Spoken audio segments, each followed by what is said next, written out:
नमस्कार। ये रामायण कथा पूरी तरह से श्रीमद् वाल्मीकि रामायण के ऊपर आधारित है। यदि आप इसका निरंतर श्रवण करते रहना चाहते हैं तो इस चैनल को सब्सक्राइब ज़रूर कर लें और आगे आने वाले सभी पॉडकास्ट के नोटिफिकेशन के लिए बेल आइकन को भी ज़रूर से प्रेस कर दें। अब हम सुनेंगे 100वां सर्ग। श्री राम का भरत को कुशल प्रश्न के बहाने राजनीति का उपदेश करना। जटा और चीर वस्त्र धारण किए भरत हाथ जोड़कर पृथ्वी पर पड़े थे, मानो प्रलय काल में सूर्यदेव धरती पर गिर गए हों। उनको उस अवस्था में देखना किसी भी स्नेही सुयत के लिए अत्यंत कठिन था। श्री राम ने उन्हें देखा और जैसे तैसे किसी प्रकार पहचाना। उनका मुख उदास हो गया था, वे बहुत दुर्बल हो गए थे। श्री राम ने भाई भरत को अपने हाथ से पकड़कर उठाया और उनका मस्तक सूंघकर उन्हें हृदय से लगा लिया। इसके पश्चात रघुकुल भूषण भरत को पास बिठाकर श्री राम ने बड़े आदर से पूछा, तात पिताश्री कहाँ थे कि तुम इस वन में आए हो? उनके जीते जी तो तुम वन में नहीं आ सकते थे। मैं दीर्घकाल के बाद दूर से आए हुए भरत को आज इस वन में देख रहा हूँ, परंतु इनका शरीर बहुत दुर्बल हो गया है। तुम क्यों वन में आए हो?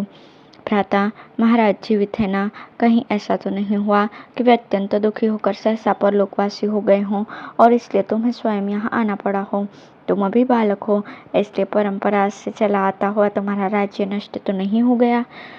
तुम पिताश्री की सेवा शुश्रूषा तो करते हो ना, जो धर्म पर अटल रहने वाले हैं तथा जिन्होंने राजसूय एवं अश्वमेध यज्ञों का अनुष्ठान किया है, वे सत्य प्रतिज्ञ महाराज दशरथ सकुशल तो है ना? क्या तुम सदा धर्म में तत्पर रहने वाले विद्वान ब्रह्मवेत्ता और इक्ष्वाकु कुल के आचार्य महातेजस्वी वशिष्ठ जी की यथावत पूजा करते हो?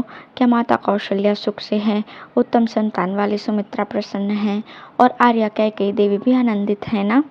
जो उत्तम कुल में उत्पन्न विनय संपन्न बहुश्रुत किसी के दोष न देखने वाले तथा शास्त्रोक्त धर्मों पर निरंतर दृष्टि रखने वाले हवन पुरोहित जी का तुमने पूर्णतः सत्कार तो किया है ना?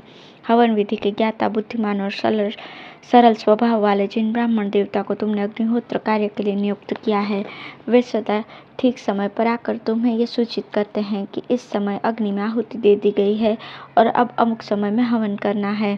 क्या तुम देवताओं, पितरों, भृत्यों, गुरुजनों, पिता के समान आदरणीय वृद्धों, वैद्यों और ब्राह्मणों का सम्मान करते हो? क्या तुमने अपने ही समान शूरवीर, शास्त्रज्ञ, जितेंद्रिय, कुलीन तथा बाहरी चेष्टाओं से ही मन की बात समझ लेने वाले सुयोग्य व्यक्तियों को ही मंत्री बनाया है? क्या तुम असमय में ही निद्रा के वशीभूत तो नहीं होते? समय पर जाग जाते हो ना? रात के पिछले पहर में अर्थ सिद्धि के उपाय पर विचार करते हो ना? कहीं ऐसा तो नहीं होता कि तुम्हारी निश्चित की हुई गुप्त मंत्रणा फूटकर शत्रुओं के राज्य तक फैल जाती हो, जिसका साधन बहुत छोटा और फल बहुत बड़ा हो? ऐसे कार्य का निश्चय करने के पश्चात तुम उसे शीघ्र प्रारंभ कर देते हो ना? उसमें विलंब तो नहीं करते? तुम्हारे सब कार्य पूर्ण हो जाने पर अथवा पूरे होने के समीप पहुँचने पर ही दूसरे राजाओं को ज्ञात होते हैं ना? कहीं ऐसा तो नहीं होता कि तुम्हारे भावी कार्यक्रम को तो वे पहले ही जान लेते हों? क्या तुम सहस्त्रों मूर्खों के बदले एक पंडित को ही अपने पास रखने की इच्छा रखते हो, क्योंकि विद्वान पुरुष ही अर्थ संकट के समय महान कल्याण कर सकता है? यदि राजा 1000 या 10,000 मूर्खों को अपने पास रख भी ले तो भी उनसे अवसर पर कोई अच्छी सहायता नहीं मिलती। यदि एक मंत्री भी मेधावी, शूरवीर, चतुर एवं नीतिज्ञ हो तो वह राजा या राजकुमार को बहुत बड़ी संपत्ति की प्राप्ति करा सकता है।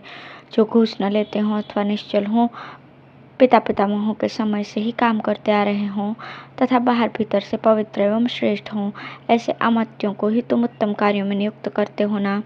जैसे पवित्र याजक पतित यजमान का तथा स्त्रियां कामचारी पुरुष का तिरस्कार कर देती हैं, उसी प्रकार प्रजा कठोरता पूर्वक अधिक कर लेने के कारण तुम्हारा अनादर तो नहीं करती। क्या तुमने सदा संतुष्ट रहने वाले शूरवीर, धैर्यवान, बुद्धिमान, पवित्र, कुलीन एवं अपने में अनुराग रखने वाले रणकर्म दक्ष पुरुष को ही सेनापति बनाया है ना? तुम्हारे प्रधान योद्धा बलवान, युद्ध कुशल और पराक्रमी तो है ना? यदि समय बिताकर भत्ता और वेतन दिए जाते हैं तो सैनिक अपने स्वामी पर भी अत्यंत कुपित हो जाते हैं और इसके कारण बड़ा भारी अनर्थ घटित होता है।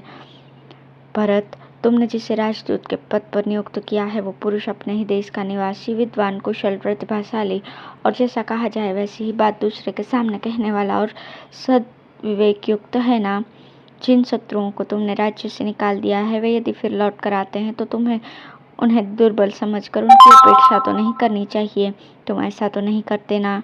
उनका ज्ञान वेद के विरुद्ध होने के कारण दूषित होता है और वे प्रमाणभूत प्रधान धर्म शास्त्रों के होते हुए भी तार्किक बुद्धि का आश्रय लेकर व्यर्थ बकवाद किया करते हैं। ऐसे नास्तिक ब्राह्मणों का तुम संग तो नहीं करते। अयोध्या हमारे वीर पूर्वजों की निवास भूमि है। उसका जैसा नाम है वैसा ही गुण है। उसके दरवाजे सब ओर से सुदृढ़ हैं। वो हाथी, घोड़े और रथों से परिपूर्ण है। अपने अपने कर्मों में लगे हुए ब्राह्मण, क्षत्रिय और वैश्य सहस्त्रों की संख्या में वहाँ सदा निवास करते हैं। वे सबके सब महान, उत्साही, जितेंद्रिय और श्रेष्ठ हैं। नाना प्रकार के राजभवन और मंदिर उसकी शोभा बढ़ाते हैं। वो नगरी बहुसंख्यक विद्वानों से भरी है। ऐसी अभ्युदयशील और समृद्धिशालिनी नगरी अयोध्या की तुम भली भांति रक्षा तो करते हो ना भरत। जहाँ नाना प्रकार के अश्वमेध आदि महायज्ञों के बहुत से चयन प्रदेश शोभा पाते हैं, जिसमें प्रतिष्ठित मनुष्य अधिक संख्या में निवास करते हैं।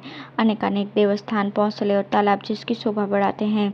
जहाँ के स्त्री पुरुष सदा प्रसन्न रहते हैं, जो सामाजिक उत्सवों के कारण सदा शोभा संपन्न दिखाई देते हैं।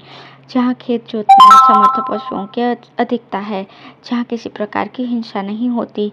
जहाँ खेती के लिए वर्षा के जल पर निर्भर नहीं रहना पड़ता, जो बहुत ही सुंदर और हिंसक पशुओं से रहित है। जहाँ किसी प्रकार का भय नहीं। नाना प्रकार की खानें जिसकी शोभा बनाती हैं। वहाँ पापी मनुष्यों का सर्वथा अभाव है, तथा हमारे पूर्वजों ने जिसकी भली भांति रक्षा की है, वो अपना कौशल देश धन धान्य से संपन्न और सुखपूर्वक बसा हुआ है ना। कृषि और गोरक्षा से आजीविका चलाने वाले सभी वैश्य तुम्हारे प्रीति पात्र तो है ना। उन वैश्यों को इष्ट की प्राप्ति कराकर उनके अनिष्ट का निवारण करके तुम उन सब लोगों का भरण पोषण तो करते हो ना। क्या तुम अपनी स्त्रियों को संतुष्ट रखते हो? क्या वे तुम्हारे ऊपर भली भांति सुरक्षित रहती हैं? तुम उन पर अधिक विश्वास तो नहीं करते? उन्हें अपनी गुप्त बात तो नहीं कह देते? जहाँ हाथी उत्पन्न होते हैं वे जंगल तुम्हारे द्वारा सुरक्षित है ना। तुम्हारे पास दूध देने वाली गौएं तो अधिक संख्या में है ना। तुम्हें हथियों, घोड़ों और हाथियों के संग्रह से कभी तृप्ति तो नहीं होती? क्या तुम प्रतिदिन पूर्वाह्न काल में वस्त्राभूषणों से विभूषित होकर प्रधान सड़क पर जा जाकर नगरवासी मनुष्यों को दर्शन देते हो? क्या तुम्हारे सभी दुर्ग धन धान्य, अस्त्र शस्त्र, जल यंत्र, शिल्पी तथा धनुर्धर सैनिकों से भरे पूरे तो रहते हैं ना। देवता, पितर, ब्राह्मण, अभ्यागत, योद्धा तथा मित्रों के लिए ही तुम्हारा धन खर्च होता है ना। यदि धनी और गरीब में कोई विवाद छिड़ा हो तो वो राज्य के न्यायालय में निर्णय के लिए आया हो तो तुम्हारे बहुज्ञ मंत्री धन आदि के लोभ को छोड़कर उस मामले पर विचार करते हैं ना। राघव, क्या तुम वृद्ध पुरुषों, बालकों और प्रधान वैद्यों का आंतरिक अनुराग, मधुर वचन और धन दान इन तीनों के द्वारा सम्मान तो करते हो ना। गुरुजनों, वृद्धों, तपस्वियों, देवताओं, अतिथियों, चैत्य वृक्षों और समस्त पूर्ण काम ब्राह्मणों को नमस्कार करते हो ना। विजय वीरों में श्रेष्ठ, समयोचित कर्तव्य के ज्ञाता तथा दूसरों को वर देने में समर्थ भरत, क्या तुम समय का विभाग करके धर्म अर्थ काम का योग्य समय में सेवन करते हो?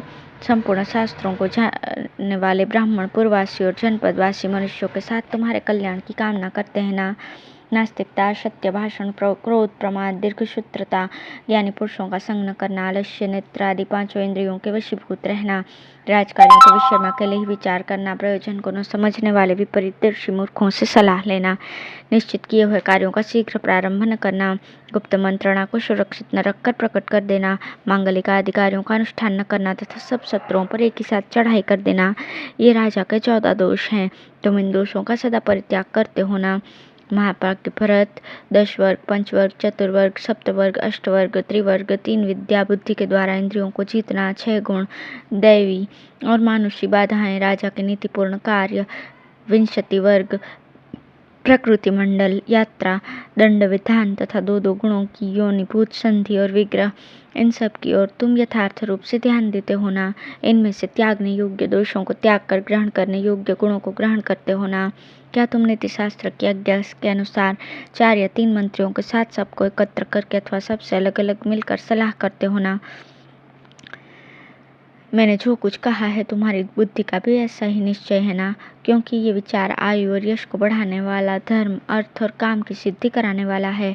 हमारे पिताश्री जिस वृत्ति का आश्रय लेते हैं, हमारे प्रपितामहों ने जिस आचरण का पालन किया है, सत्पुरुष भी जिसका सेवन करते हैं और जो कल्याण का मूल है, उसी का तुम पालन करते हो ना। रघुनंदन, तुम स्वादिष्ट अन्न अकेले ही तो नहीं खा लेते, उसकी आशा रखने वाले मित्रों को भी देते हो ना। इस प्रकार धर्म के अनुसार दंड धारण करने वाला विद्वान राजा प्रजाओं का पालन करके समूची पृथ्वी को यथावत रूप से अपने अधिकार में कर लेता है तथा देह त्याग करने के पश्चात स्वर्गलोक में जाता है। इस प्रकार श्री वाल्मीकि निर्मित रामायण आदि काव्य के अयोध्याकांड में 100वां सर्ग पूर्ण हुआ। धन्यवाद।